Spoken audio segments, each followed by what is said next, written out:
The ship was quiet when they brought me in. That was the first wrong thing. I'd expected noise, alarms, or whatever passed for alarms on a vessel the size of a small moon. I'd expected the clang of maglocks, the hiss of pressure doors, the particular mechanical screech of something built by minds that had never heard Earth-specific frequencies. Instead, there was only a low, resonant hum that I felt more in my back teeth than in my ears, and the soft thud of my boots on a floor that looked like polished obsidian but gave slightly underfoot, like compressed moss. The two escorts flanking me weren't soldiers, exactly. They wore the same pale gray garments as every Veth I'd encountered, the fabric moving like water over bodies that had too many joints in the wrong places. They didn't touch me. They didn't need to. Whatever field they'd thrown around me at the crash site had followed me here, a gentle pressure at every surface of my skin, not painful, barely noticeable, the way you don't notice air until it's gone. My name is Sergeant Mara Voss. I was 31 years old, attached to the 14th Recon out of what used to be Ramstein, and I had been operating alone in the contested zone for 19 days when the Veth scout ship came down in the valley southeast of my position. I was not supposed to engage. Standing orders were clear. Document, record, withdraw. They'd been clear for 6 years, since the ships first appeared in low orbit and the world held its breath waiting for fire that never came. The Veth didn't attack. They didn't communicate. They simply observed, and our governments, terrified of what provocation might wake, told every soldier and pilot and civilian to do precisely nothing. I documented, I recorded. Then I saw what they were doing to the town of Brechthal. No fire. That was the thing that made it obscene. The building still stood when the scout ship passed over. Every wall, every window, every flower box outside every apartment. The infrastructure of ordinary life preserved in perfect, heartbreaking detail. But the streets were full of bodies, 63 of them by my count before I stopped being able to count. People who had simply stopped. No burns, no shrapnel wounds, no indication of any physical trauma whatsoever. The medical examiner's report, transmitted to command and buried inside 4 hours, would later say something about systemic neural cascade failure, which was the clinical way of saying that something had reached inside 63 human beings and switched them off like lights. I broke cover. I went down into the valley. I know how that reads. I know what the tribunal would have said if I'd ever made it to a tribunal, but I want to be precise about this because it matters. I didn't go down there out of rage or grief or some heroic impulse. I went because there was a child sitting in a doorway at the edge of the affected zone, a girl who looked about 7, clutching a stuffed rabbit that was missing one eye, and she was alive, and she was looking at me, and I was the only other living thing she could see. Her name was Alin. I got her out, and then the field hit me and the world went white, and when it came back I was here. That was how I came to be walking through the corridors of a Veth classification vessel, with my hands loose at my sides and my jaw set, and my heart doing something complicated that I refused to call fear. The room they brought me to wasn't a cell. I understood, eventually, that the Veth didn't think in terms of cells. A cell implies a subject with agency, a subject who might escape if given the opportunity, a subject whose containment is an active problem to be managed. What the Veth had built was a study environment.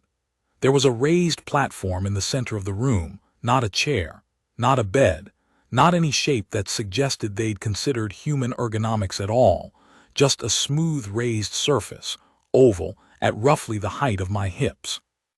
Around it, at intervals, were instruments I couldn't identify, things that might have been sensors or recording devices or something with no earthside equivalent. The lighting was even and sourceless. The air was breathable, slightly cool, with a faint undertone of something metallic that reminded me of the smell before a thunderstorm. I sat on the floor instead of the platform. Not defiance, it just felt more honest. I waited for 2 hours and 40 minutes by the internal clock I'd been running in my head since the field took me. Then the door opened, and the alien commander walked in. I'd seen Veth before, at distance, through long-range optics. I'd read every scrap of intelligence we had on their biology, their ships, their behavioral patterns, which wasn't much. Up close was different. The commander was tall, taller than any Veth in our files, nearly 2.5 meters, and moved with the precise, deliberate economy of something that had never in its life wasted emotion. Its coloring was different from the escorts, not the muted gray-green of most Veth I'd cataloged, but a deep, shifting blue-black that changed in the sourceless light, like oil on water. Its face, if face was the right word for the arrangement of sensory organs at the front of its head, was reading me the way I'd only ever seen archivists read documents, methodically, line by line, feature by feature, missing nothing. It stopped 3 meters from where I sat on the floor. It looked at me for a long time. Then it spoke, and the translation collar they'd sealed around my neck, which I hadn't asked for and hadn't fought because fighting it would have been pointless, rendered its words in a flat, affectless tone that I suspected had nothing to do with the original register. "What are you?" I opened my mouth, and then I stopped. It wasn't that I didn't have an answer. I had too many. I was a sergeant in the 14th Recon. I was a human being. I was a mammal, a primate, a member of the species Homo sapiens, an organism from the third planet of a G-type star in the Orion arm of the Milky Way. I was 31 years old, and I'd grown up in a small city in central Germany, and I still couldn't make a decent sauerbraten, and I'd once held a firing line for 6 hours with a broken ankle, and I hummed when I was nervous, always the same song, an old lullaby my grandmother used to sing, and I couldn't tell you why. I was a daughter, I was a soldier, I was the person who'd gone down into that valley. The question was so simple, 4 words. And I genuinely could not choose which answer was the true one, because they all were, simultaneously, and none of them alone was even close to enough. "I'm not sure how to answer that," I said. The commander's sensory organs, I was already thinking of them as eyes, though that was probably wrong, didn't move. "You do not know what you are." "I know a great many things that I am. I don't know which one you're asking about." There was a pause, not the pause of confusion, I thought, the pause of something recalibrating. "Designation," it said. "Sergeant Mara Voss, serial number." "Not identity, classification." "I'm human." "That is a species designation. It does not answer the question." I looked at it steadily. "What's the question?" Another pause, longer this time. The commander moved to the nearest instrument, fluid, unhurried, every joint moving in precise sequence, and did something I couldn't follow with its upper limbs. One of the instruments emitted a low tone. The commander turned back to me. "We have cataloged 11,407 sentient species in this galaxy," it said. "Each is classifiable by primary function: producers, sustainers, defenders, seekers, harmonizers. Each species exhibits one dominant behavioral drive that determines its ecological role and its potential within broader civilization. This classification is not opinion. It is the observable result of 200,000 years of study." I waited. "Your species does not classify." "You've been watching us for 6 years, I said. "We have been watching your species for 231 of your years." I absorbed that, and in 231 years you couldn't work out what we are. "Correct." The commander's tone through the collar was still flat, but I was starting to suspect the flatness was a translation artifact, not an emotional one. "This is why you are here. In 231 years of observation, your species has displayed at different times and in different populations the behavioral signatures of all 5 primary classifications. You produce, you sustain, you defend, you seek, you harmonize. But no single instance of your species demonstrates a consistent primary drive, and your species as a whole shifts its dominant behavioral orientation, in response to environmental conditions in ways that no other species in our catalog does. You are, collectively, undefined. That sounds like it should be a compliment, I said. It is a problem, the commander said. We cannot assign your world a role. We cannot integrate your species into the network. We cannot protect you or develop you or position you correctly without knowing what you are. And we cannot determine whether you are a threat. The word landed quietly in the room. Is that what happened to Brechthel? I said. You were trying to determine whether we're a threat. The commander was still for a moment. The assessment protocols for unclassified species require isolation testing of representative populations. The methodology. 63 people, I said. There was a child in a doorway. The commander looked at me with those knot eyes. The child was not included in the assessment. She fell outside the designated parameters. Lucky her. The assessment was necessary. Without classification data, your species represents an unknown variable in a system that has maintained stability for. I understand what you're saying, I said. I don't accept it, but I understand it. Something shifted in the commander's posture, slight, almost imperceptible. But I'd spent 6 years reading the body language of people who were trying not to show what they were thinking, and whatever that microshift meant, it wasn't contempt.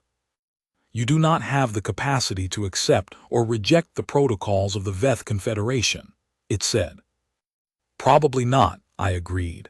But you still haven't got your classification, and you've been trying for 231 years, so maybe the methodology isn't working. Silence. What would you propose instead? The commander asked. And that, I realized later, was the moment everything changed. Not because I had a brilliant answer. Because the question itself was a fracture, a crack in 200,000 years of certainty, opened by the fact that I was sitting on the floor of a study environment instead of the platform they'd built for me. And I just told one of the most powerful beings I'd ever encountered that its methods were broken.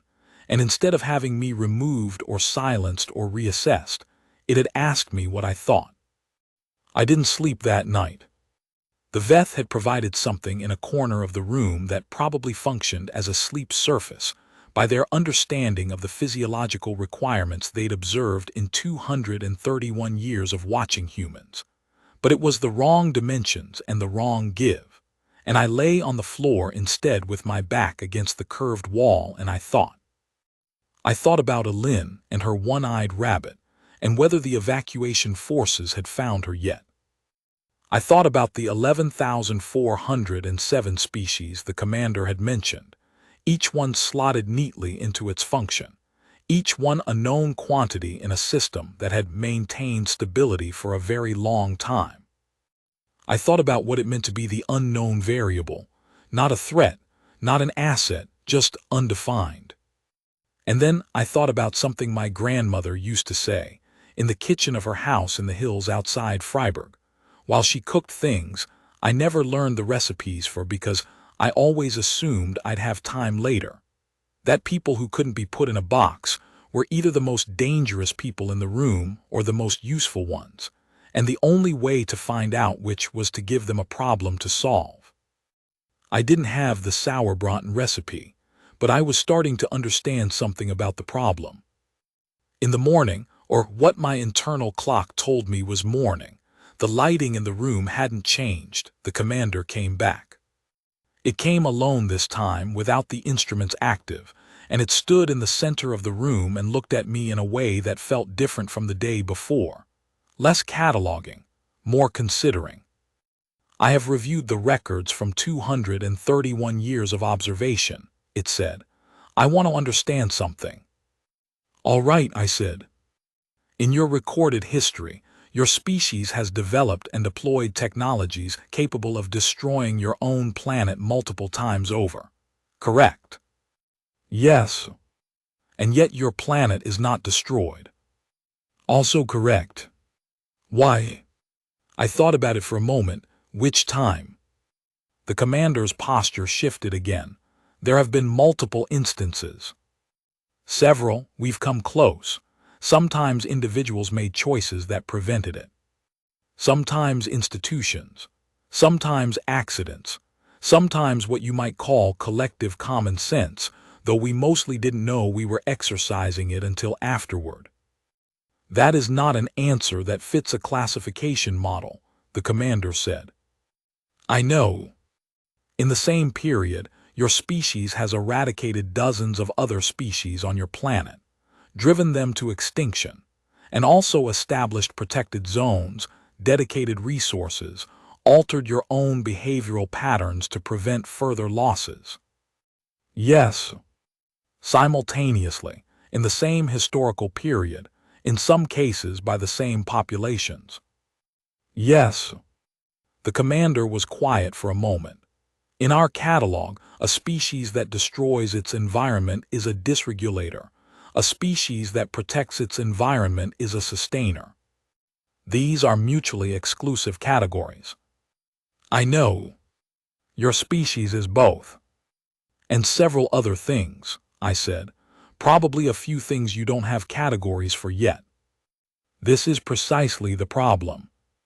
It's only a problem if you need a single answer, I said. What if the answer is that we're all of them, at different times, in different circumstances, in different individuals and populations and historical moments?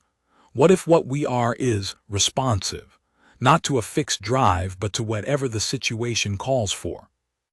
The commander looked at me. That is not a stable configuration. From the outside, no. From the inside, it's just called being alive. Other species are alive. Other species are alive with a primary drive, I said. A thread you can follow from the beginning of their development to where they are now. We don't have that thread. We have a knot. And every time you pull on one end, 3 others tighten. Silence, the kind that felt like something being reconsidered. You are describing your species as inherently unstable, the commander said finally. I'm describing us as inherently adaptable. Those look the same from far away. They gave me more space after that. Not freedom. I wasn't naive enough to call it that, but room. A corridor I was allowed to walk. A viewport that looked out on a star field that I tried and failed to map to any chart I'd memorized, which told me we were either very far from home or very far from my understanding of where home was in relation to everything else. I could hear the ship around me, that constant deep hum, and sometimes other sounds I couldn't identify. And twice I saw other Veth in the corridor who looked at me the way people look at something they've been told to expect, but still aren't quite prepared for. I kept walking, I kept thinking. I hummed my grandmother's lullaby. On the 3rd day, my count, my internal clock, the only measurement I fully trusted, one of the junior Veth, smaller than the commander and a lighter gray-green than most, stopped me in the corridor. It stood in front of me and tilted what I was learning to read as its head, and then it spoke, and the collar gave me. You were with the small one. Elin, I said. The girl in the doorway. You carried her. I got her out of the zone, yes. You were in danger. The assessment field was active. I know. You chose to enter the field boundary for a non-combatant of no strategic value. I looked at the junior Veth for a moment. She was 7 years old. That is not an answer. I know, I said. That's kind of the point. The junior Veth stood there for another moment, something cycling behind its knot eyes that I couldn't read. Then it stepped aside and let me continue walking. That evening, the commander found me at the viewport. It stood beside me for a long time without speaking, which I was learning was a Veth behavior that didn't carry the same social weight it would among humans. They weren't uncomfortable with silence the way we were. They didn't feel the need to fill it. The junior assessor asked me about the child, it said eventually. What did you tell it?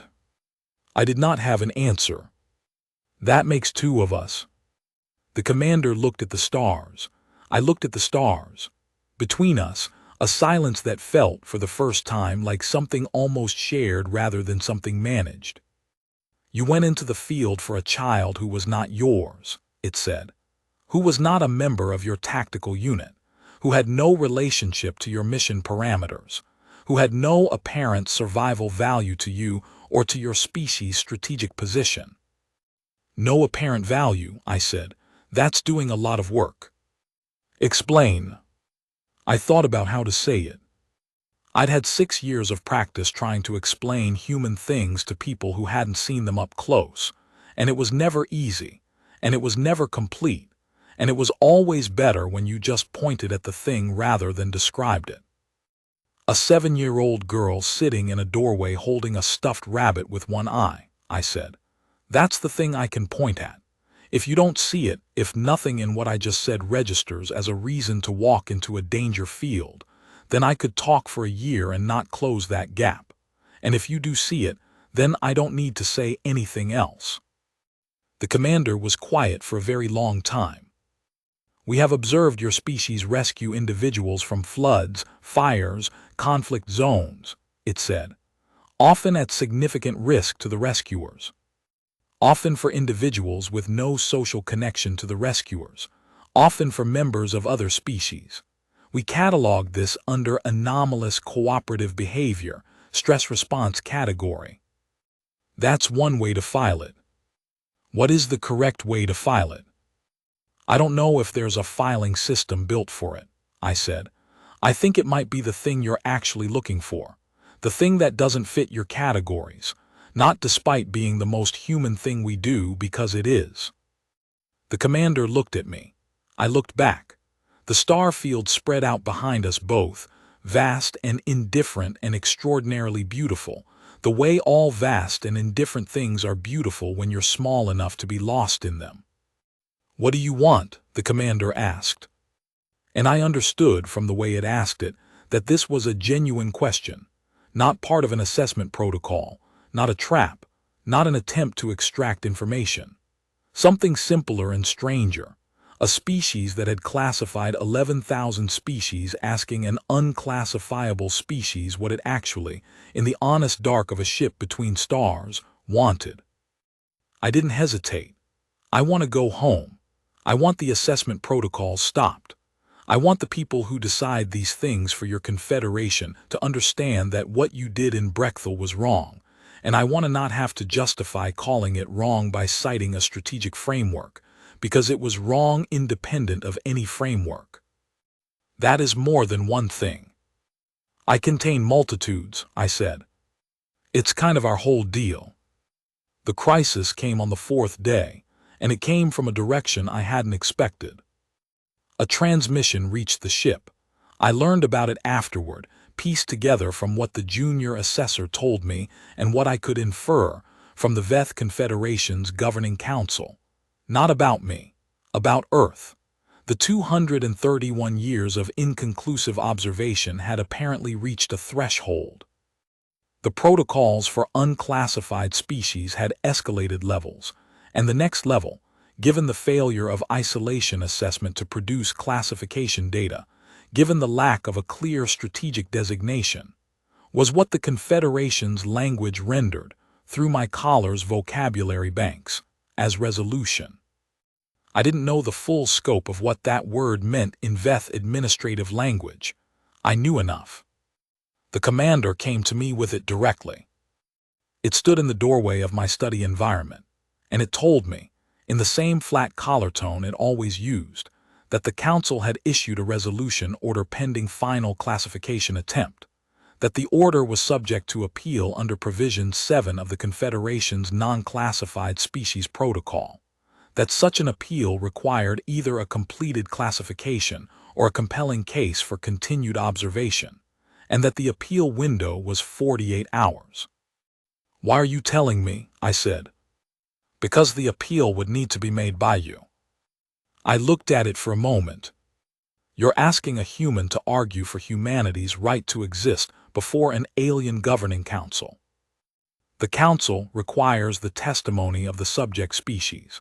It is the only form of evidence admissible under Provision 7. That's either the most equitable policy I've ever heard of or the most cynical, I said. It is simply the protocol.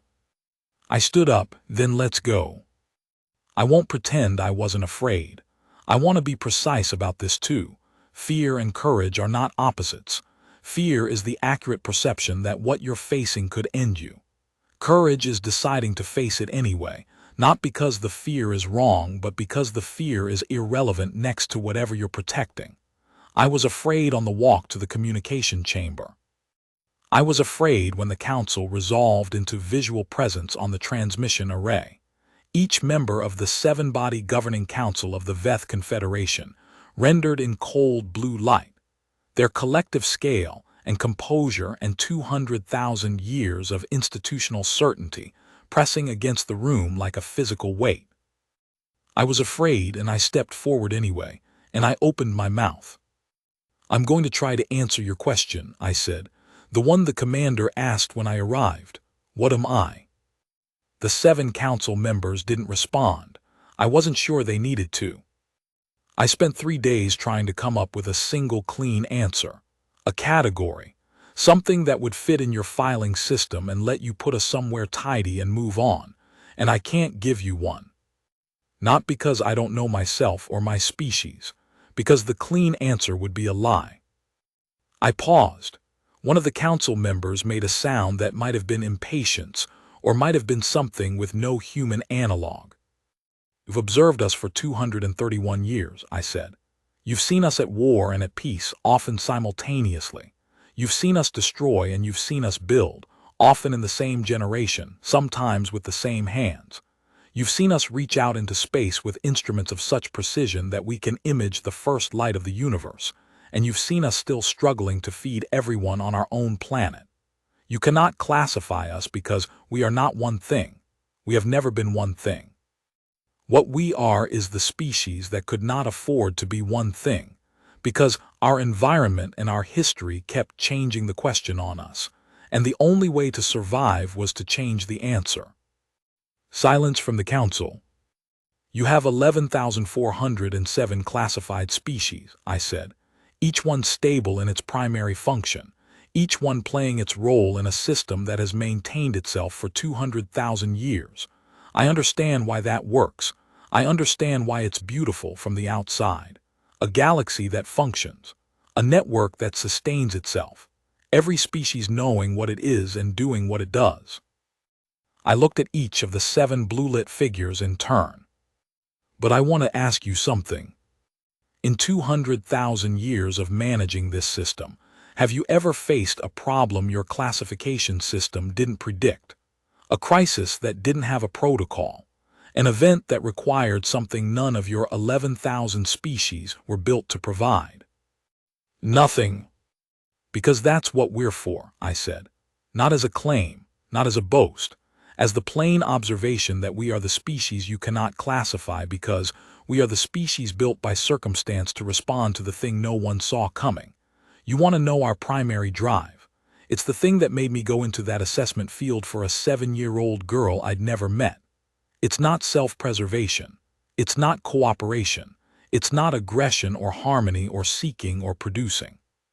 It's the drive to respond to what's in front of us with whatever the moment demands, and to not stop until the moment is resolved. I put my hands flat on the surface in front of me. You've built a magnificent stable system, and stable systems have one consistent vulnerability. I let a beat pass. They can't adapt to what they've never seen before. We can. That's what we are, not a classification, a capability. And if you resolution order us out of the equation, you won't get your clean galaxy back. You'll just have one fewer answer to the question you haven't thought to ask yet. The silence in the chamber was different afterward. I could feel it, the way you can feel a room change when something said in it has crossed from sound into weight. The council conferred. Their confer was a cluster of sounds and micro-movements that the collar couldn't fully render, and I stood in the cold blue light and breathed, and did not let myself look at the commander, who was standing at the edge of the room, because the commander had no standing in a council proceeding, and had come anyway. I hummed, very quietly, my grandmother's lullaby. I don't think I chose to do it. I think my body decided, independent of the rest of me, that it needed something to hold on to, and that was the thing it reached for. One of the council members looked at me sharply when they heard it. "What is that?" it said through the collar. "A song," I said. "My grandmother used to sing it. It has a function. It makes me feel less alone," I said. "That's its function." Another silence. Then the council member said, "Our species do not experience solitude as a condition requiring remedy." "Most species probably don't," I said. "We do. We're social in a particular way. We don't just function better in groups. We feel the absence of our group as a kind of pain. So we made things to carry our people with us when they're not there. Songs, stories, objects, things that let us hold the people we love when we can't reach them." The council member looked at me for a very long time, with the full weight of 200,000 years behind its natais. "That is also not a category," it said, but something in the rendering of its voice through my collar had changed, so slightly I almost missed it. Something less flat. Something that, if I were reading a human being, I might have called wondering. The appeal was granted. I got it in writing, or whatever passed for writing in Veth administrative notation, which the commander translated for me as we walked back from the chamber. A provisional non-resolution order pending the development of a new classification framework, the first new framework the Confederation had commissioned in 40,000 years. The Brechthal assessment was designated terminated, with something in the administrative language that the collar rendered as acknowledgement of error, which was apparently as close as the Confederation's formal protocols came to the word apology. It wasn't enough. I knew it wasn't enough. 63 people were still dead, and a provisional order was not a treaty, and a framework in development was not a guarantee. I was one human being who had made one argument in one chamber, and I had no way of knowing how much of it had actually landed, and how much of it would erode the moment I was out of earshot. But it was something. It was a crack in a system that had been solid for 200,000 years, and I had stood in that chamber and named what we were, not what they wanted us to be, not what their taxonomy had space for, but the actual thing, the difficult, uncomfortable, unclassifiable thing. And the council had listened, and the provisional order existed, and I was walking back down a corridor on a ship between stars instead of being a footnote in a resolution order. I'd take it. The commander walked beside me. We didn't speak for a while. The hum of the ship surrounded us, that constant deep note that I'd stopped noticing the way you stop noticing the sound of your own heartbeat. "Will the framework be developed honestly?" I asked. "The council does not commission frameworks dishonestly," the commander said. "That's not quite the same question."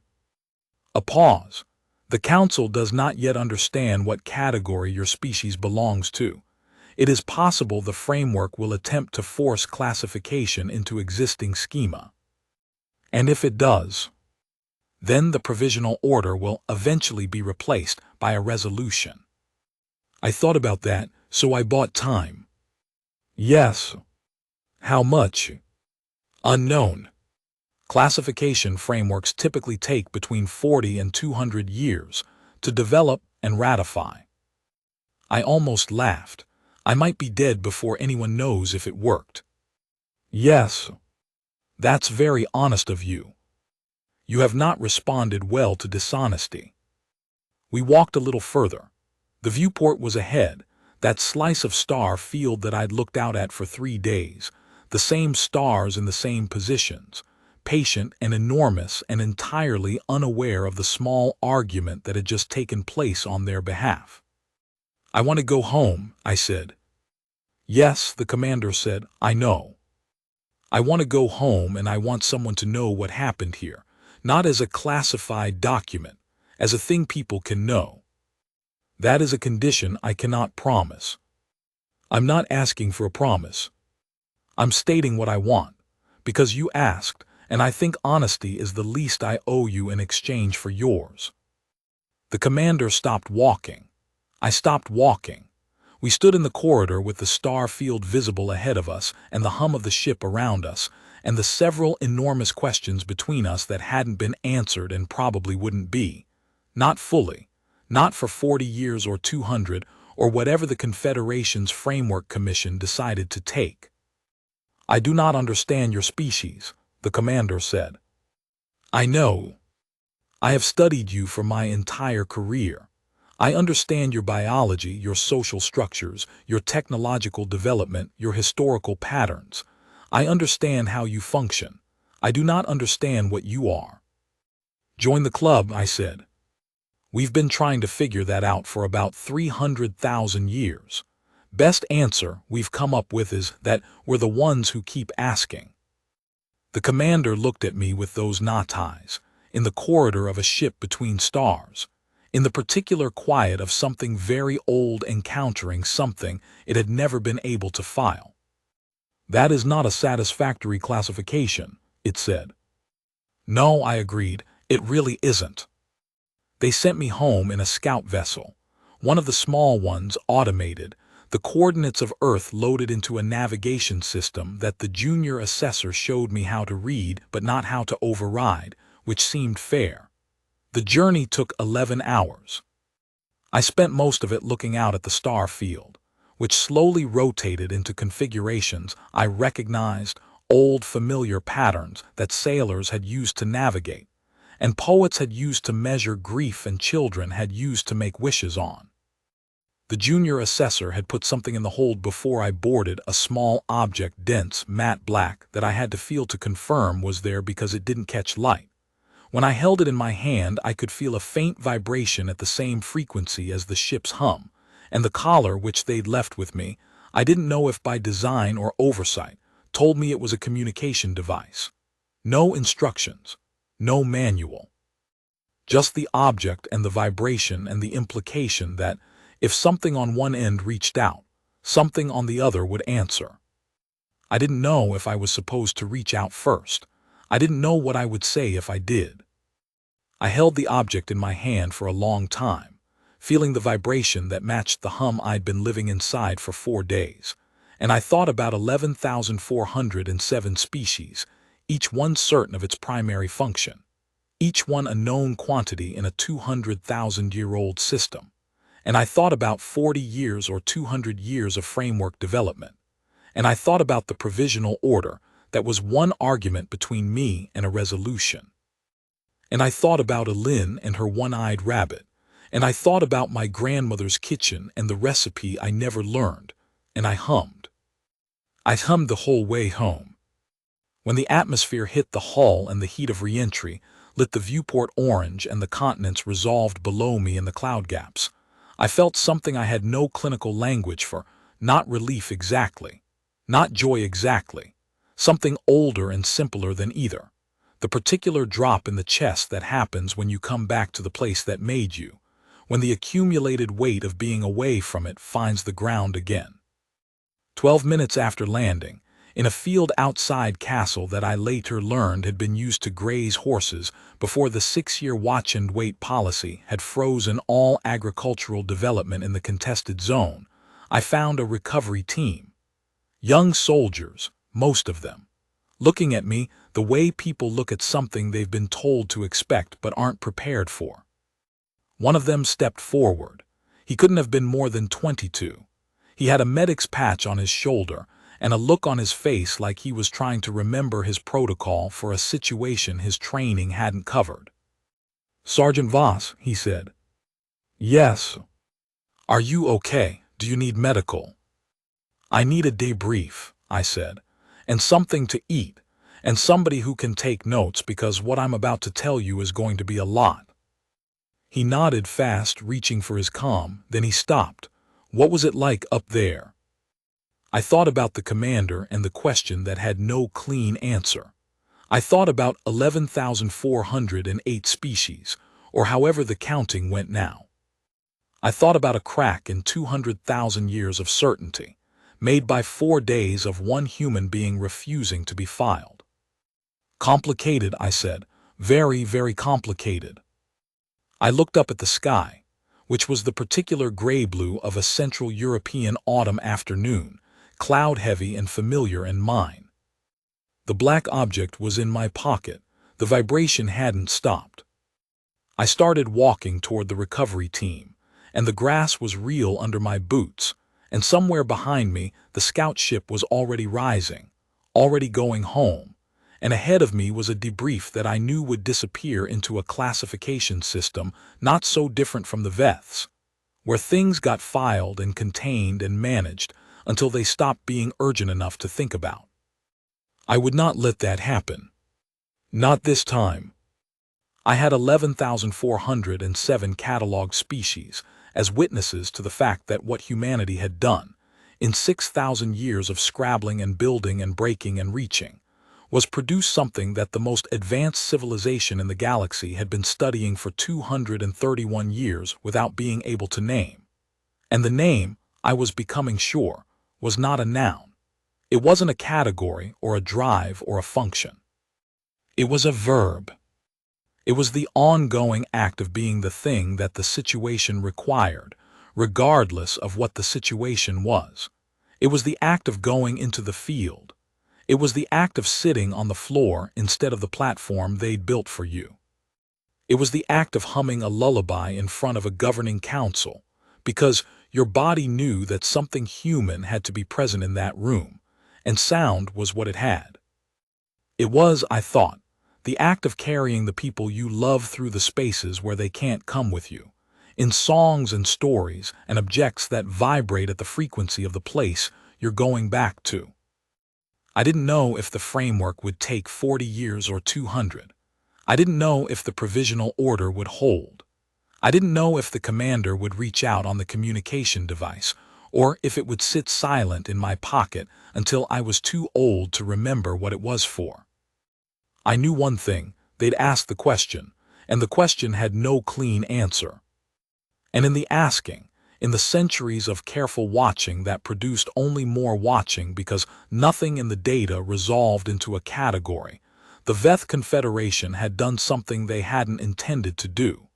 They'd proved the answer. The answer was us. Sitting on the floor because the platform didn't make sense. Walking into the field because there was a 7-year-old in a doorway. Humming in a council chamber because solitude is a kind of pain and music is a kind of hand to hold. Arguing for our right to exist not by claiming to be powerful or harmless or useful in a classifiable way, but by being, in front of a governing body that had never encountered it before, the specific and complicated and stubbornly unfillable thing that we actually are. The young medic was waiting for me with his comm already out, and his notes app open, and that particular look on his face, the one that said he'd been trained for injuries and emotional shock and basic triage, and was not sure any of those frameworks covered this. I walked toward him through the long grass of the field outside Castle, under the gray-blue autumn sky, with the vibration in my pocket and the stars beginning to be visible behind the clouds as the sun leaned toward the horizon. "All right," I said, "let's start at the beginning." It was going to take a long time. That was all right. We were good at long times. We'd been doing them for about 300,000 years, and we'd never once given up on the answer, even when the answer kept changing every time we got close enough to touch it. That, I thought, was probably as close to a category as we were ever going to get. And I was, in some part of myself that didn't have clinical language either, entirely okay with that. The debrief took 4 days. Not because I was withholding anything, I wasn't. I gave them everything: the field at Brechthal, the ship, the study environment, the translation collar, the commander, the council chamber, the provisional order, the communication device. I gave them the junior assessor's question about Alin. I gave them the 11,407 species, the 231 years of watching, the 5 classification categories. I sat in a room with a rotating cast of intelligence officers and scientists, and one very quiet woman from a diplomatic corps that officially didn't exist, and I told them all of it, starting at the beginning and going forward in order. And I let them ask their questions. And I answered what I could, and said I didn't know when I didn't know, and I hummed my grandmother's lullaby under my breath, every time the questions got circular enough to make me want to hit someone. The device stayed in my pocket through all of it. No one asked about it on day 1. On day 2, a technician with the Quiet Woman's agency ran a sweep and found it and held it up in its sealed evidence bag with an expression that was trying very hard not to be whatever it actually was. And I said I was aware it was there, and I'd like it back when they were done with it. And the Quiet Woman looked at the technician, and the technician put it back on the table instead of in the evidence bin. And that was that. On day 3, Lieutenant Colonel Adebio, the senior intelligence officer, the one with the kind of patience that looks like stillness but is actually very rapid thinking, asked me the same question the commander had asked me, without knowing he was doing it. "What do you think they actually want from us?" he said. "The VETH, not officially, not in their protocols. What do you think they actually want?" I thought about it. "I think they want to not be alone at the top," I said. "I think 11,407 classified species is a very large empire and a very small peer group. I think they've been at the top of their taxonomy for so long that they've forgotten what it felt like to encounter something genuinely new. And I think that's what made us terrifying, not the threat assessment. We reminded them that the universe is still producing things they can't predict." Adebio looked at me for a long moment. "And that's good for us." "It means they need us," I said, not in the way they'd phrase it. "But yes, you argued for our existence in front of their governing council on the strength of that logic." "I argued for our existence on the strength of the truth," I said. "The logic came after." He nodded slowly. "The provisional order, you believe it'll hold?" "I believe the commander will argue for it to hold. I believe the junior assessor will think about the girl in the doorway for a long time. I believe framework development is exactly as slow as the commander told me it would be. And I believe in 40 or 200 years someone is going to have to stand in a room like the one I was in and make the argument again, probably better than I made it, because I was working without notes and I hadn't slept in 4 days. You want that person to have notes. I want that person to know what happened, I said, not just the classified version, the real one. The Quiet Woman from the agency that didn't officially exist made a small sound that might have been acknowledgement. I looked at her. She had a quality I'd learned to recognize in career diplomats, the quality of listening in a way that leaves very few traces. You couldn't tell, watching her face, which parts of what you were saying she was filing under which category. "The communication device," she said. "You expect to use it." "I expect they'll use it," I said. "Or not. I don't know the timeline. I don't know the protocol on their end. I know they gave it to me, which means the channel exists. And if they contact you through it, you'll report it." "Immediately," I said. "That's not even a question." She nodded, very slightly. "What if they contact you with a request that conflicts with your orders?" I thought about it. "Then I'll tell you about the conflict and we'll figure it out together. I'm a sergeant, not a diplomat. I did what I could with what I had in an impossible situation, and it turned out to be enough this time. I don't have any illusion that I'm the right person to manage whatever comes next. I'm the right person to describe what happened, accurately, so the right people can make informed decisions." "And the Brechtel families," Adebio said. "Yes," I said, "that." He rubbed his eyes. He'd been in these briefings for 3 days and he looked like it. "That part does not make it into a public file. You understand that?" "I understand why you're saying that. I don't accept that it's the right call in the long term." "Sergeant, I know I can't compel you. I'm not trying to. I'm just telling you what I think because I think honesty is the minimum I owe everyone in this chain, including you." I looked at him steadily. 63 people have families who got a notification about an incident in a classified zone and a body and no explanation. Those families are going to live inside that unexplained gap. I think they deserve the truth. I think the truth is survivable. I think unexplained gaps are not survivable long-term in the way that matters. Adebio looked at the table for a long moment. Then he said, "I'll bring it up the chain." It wasn't a yes. It wasn't a no. It was the particular response of someone who'd heard something that was going to make their job significantly more complicated and had decided to hold it rather than discard it. I nodded. That was something. On the fourth day, an hour before the debrief was scheduled to wrap, the communication device vibrated differently. Not the steady low-frequency hum it had been producing since the junior assessor handed it to me. A different rhythm. Longer intervals. Something structured, something that felt like it had been composed rather than ambient. I put my hand in my pocket and held it, and the room went quiet because everyone could see my face change. "It's active," I said. The technician was across the room in about 4 seconds. The quiet woman was right behind him. I took the device out of my pocket and put it on the table, and we all looked at it, the matte black object that caught no light, vibrating in a pattern that meant something to someone 40 light years away. It kept going for about 2 minutes, then it stopped. "Can you read it?" I asked the technician. "No," he said honestly, which I appreciated. "We don't have a basis for the encoding. We'd need—" He stopped. Looked at the collar on my neck, which I'd stopped noticing the way you stop noticing a scar. The collar. "The collar translates spoken language," I said. "I don't know if it handles transmitted data." "Only one way to find out."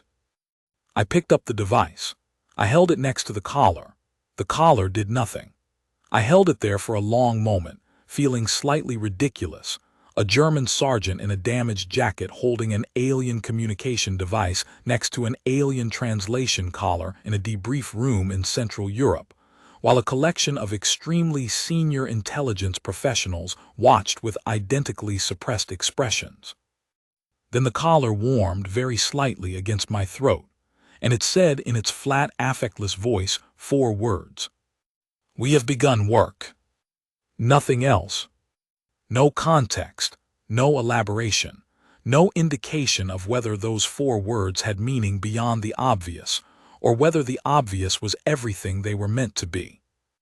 I sat down. I wasn't sure when I'd stood up. "The framework," Adebio said, not quite a question. "Has to be," I said.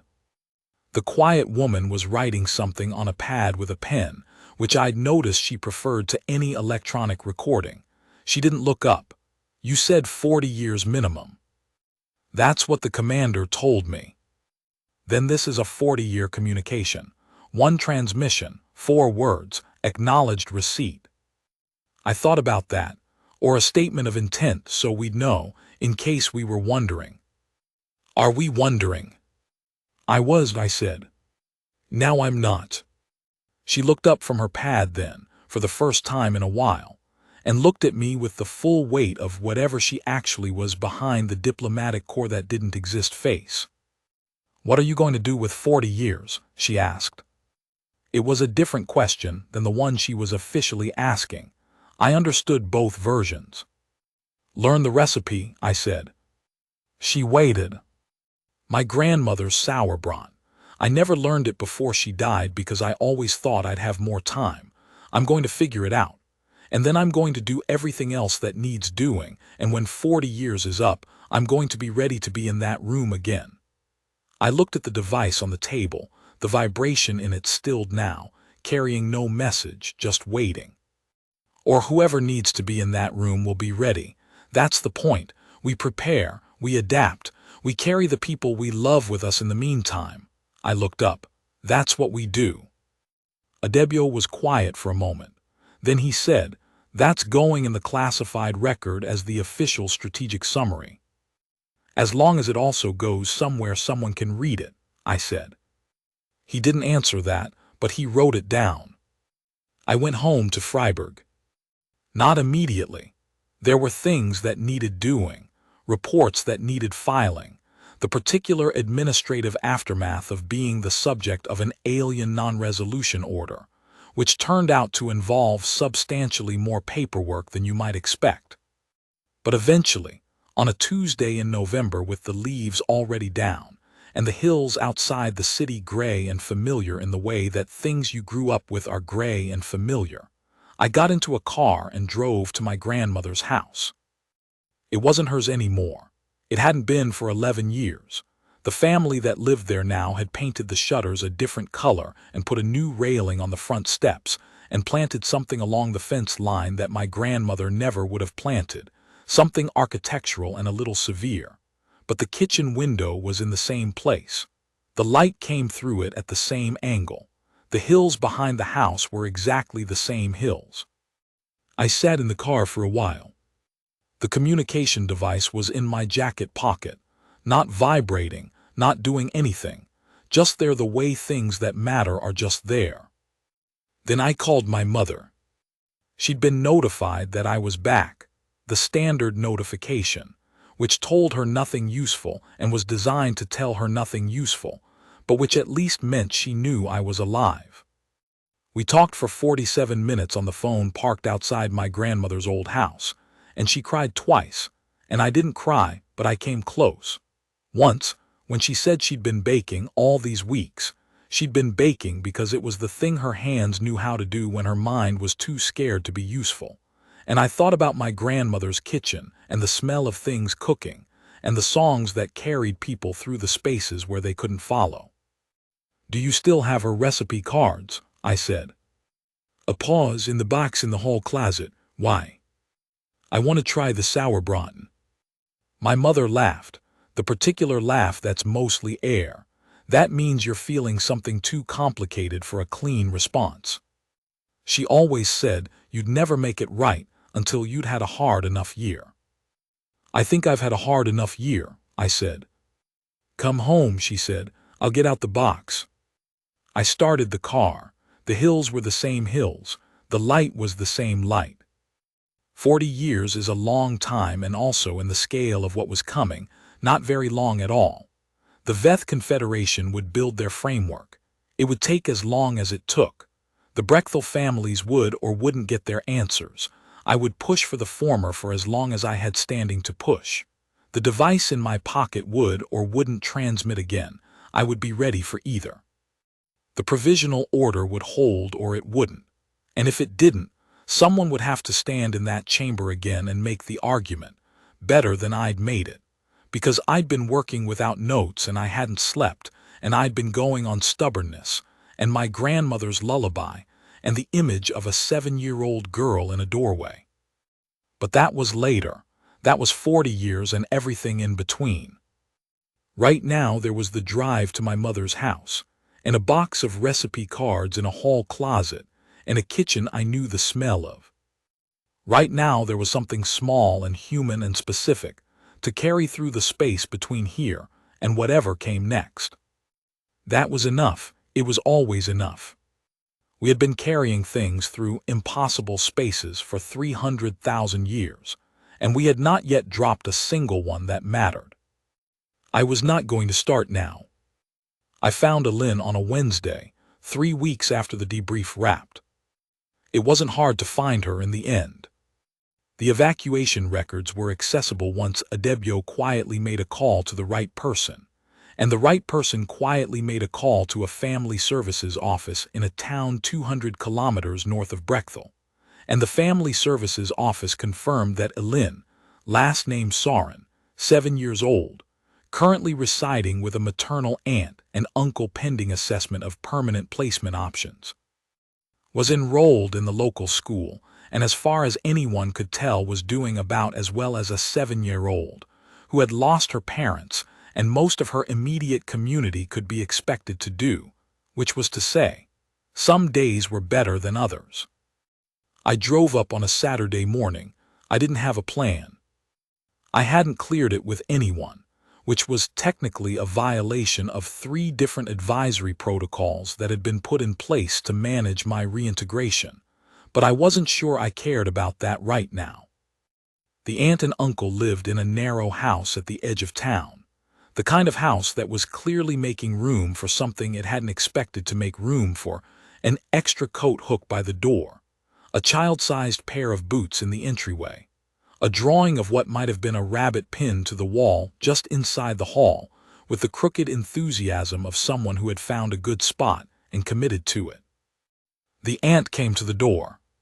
She was a woman about my mother's age, with my mother's particular quality of exhaustion, not depleted, just carrying more than she'd been built to carry and doing it anyway.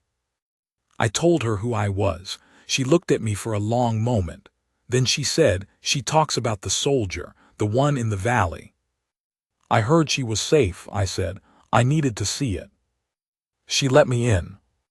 Alin was in the back garden, which was small and mostly lawn, with a single tree at the far end that was losing its leaves in that slow, indifferent way of November trees. She was sitting on the ground near the tree, talking to something I couldn't see, and when she looked up and saw me, her face did something complicated. She was holding the stuffed rabbit, both eyes intact now. Someone had sewn on a replacement.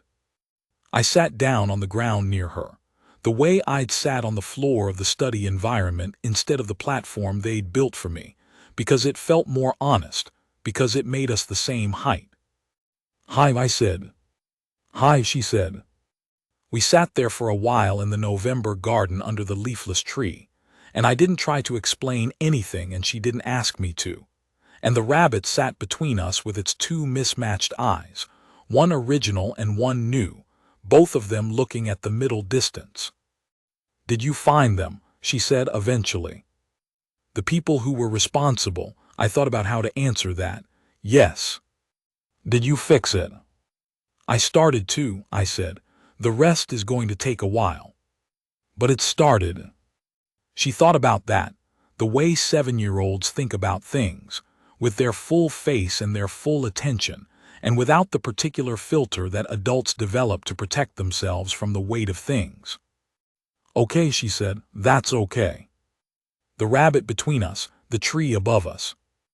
The gray November sky, the same gray as the sky outside my grandmother's old house, the same gray as the hills I'd grown up with, the same gray as every ordinary day of every ordinary year that had somehow produced a species so impossible to classify that the most advanced civilization in the galaxy had spent 231 years trying and was now, 40 or 200 years into the future, going to have to invent a new framework just to hold the shape of us.